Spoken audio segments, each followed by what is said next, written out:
সব জল্পনা কল্পনার অবসান ঘটিয়ে অবশেষে তারেক রহমান দেশে ফিরছেন।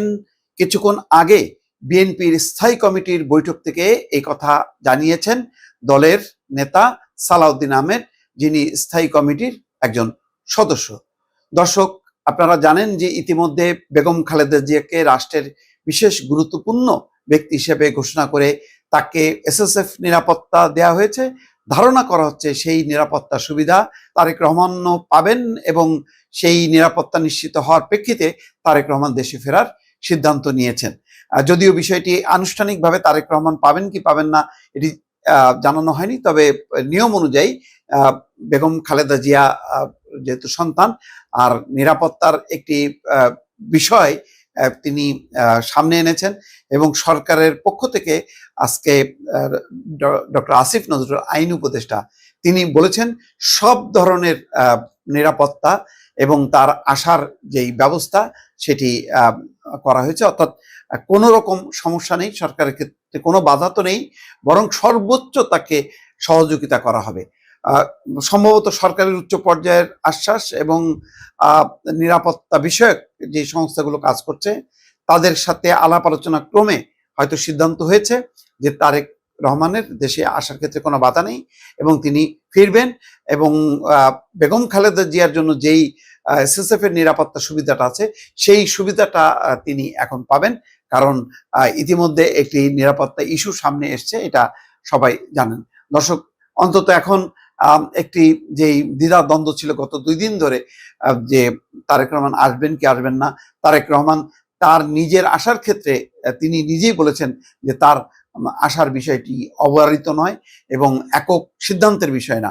সুতরাং যেহেতু এই কথার বলার মধ্য দিয়েই বোঝা গেছে যে এই দায়িত্বটা সরকারেরও, সুতরাং সরকার সেই অনুযায়ী খুব দ্রুত এমন একটা পরিস্থিতিতে তারা সিদ্ধান্ত নিয়েছে এবং কিছুক্ষণ আগে জানা গেছে যে এভার কেয়ার হসপিটালে এসএসএফ এর সদস্যরা এসছেন এবং তারা রেকি করে গেছে।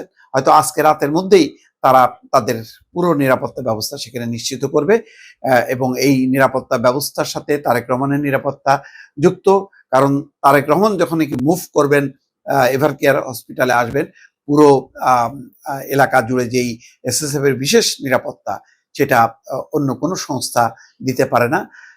এসএসএফই সাধারণত এই ধরনের রাষ্ট্রীয় প্রোটোকল গুলো পালন করে থাকে এবং নিরাপত্তাগুলো নিশ্চিত করে থাকে।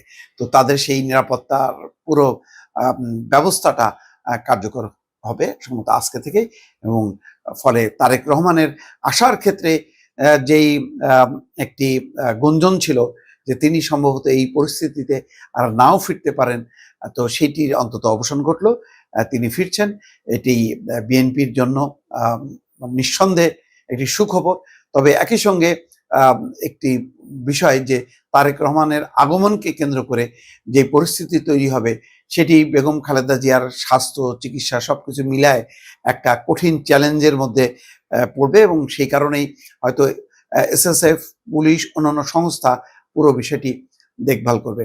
দর্শক, ইতিমধ্যে জেনেছেন যে নরেন্দ্র মোদী বার্তা পাঠিয়েছেন, তিনি তার উদ্বেগ প্রকাশ করেছেন, সুস্থতা কামনা করেছেন এবং ভারতের পক্ষ থেকে চিকিৎসা সহ সমস্ত সহায়তার আশ্বাস তিনি দিয়েছেন।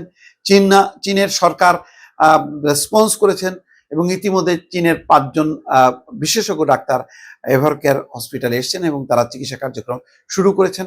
আরো 5 জন বিশেষজ্ঞ ডাক্তার আসবেন। পাকিস্তানের প্রধানমন্ত্রী শাহবাজ শরীফ নিজে উদ্বেগ উৎকণ্ঠা প্রকাশ করেছেন। সব মিলিয়ে বেগম খালেদা জিয়ার এই স্বাস্থ্য ইস্যুটি এখন দেশের গণ্ডি পেরিয়ে আন্তর্জাতিক ইস্যুতে পরিণত হয়েছে এবং সর্বোচ্চ গুরুত্ব দেওয়া হচ্ছে বেগম খালেদা জিয়ার শারীরিক অবস্থা। সর্বশেষ খবর হলো তার স্বাস্থ্যের অবনতি ঘটেছে, আইসিইউতে সম্ভবত আছেন অথবা ভেন্টিলেশনে তিনি ইতিমধ্যে চলে গেছেন। ফলে একটা উদ্বেগ উৎকণ্ঠা বাড়ার সাথে সাথে তার নিরাপত্তা এবং অন্যান্য কার্যকর ব্যবস্থা নিতে শুরু করেছে সরকার এবং সংশ্লিষ্ট মহল। দর্শক।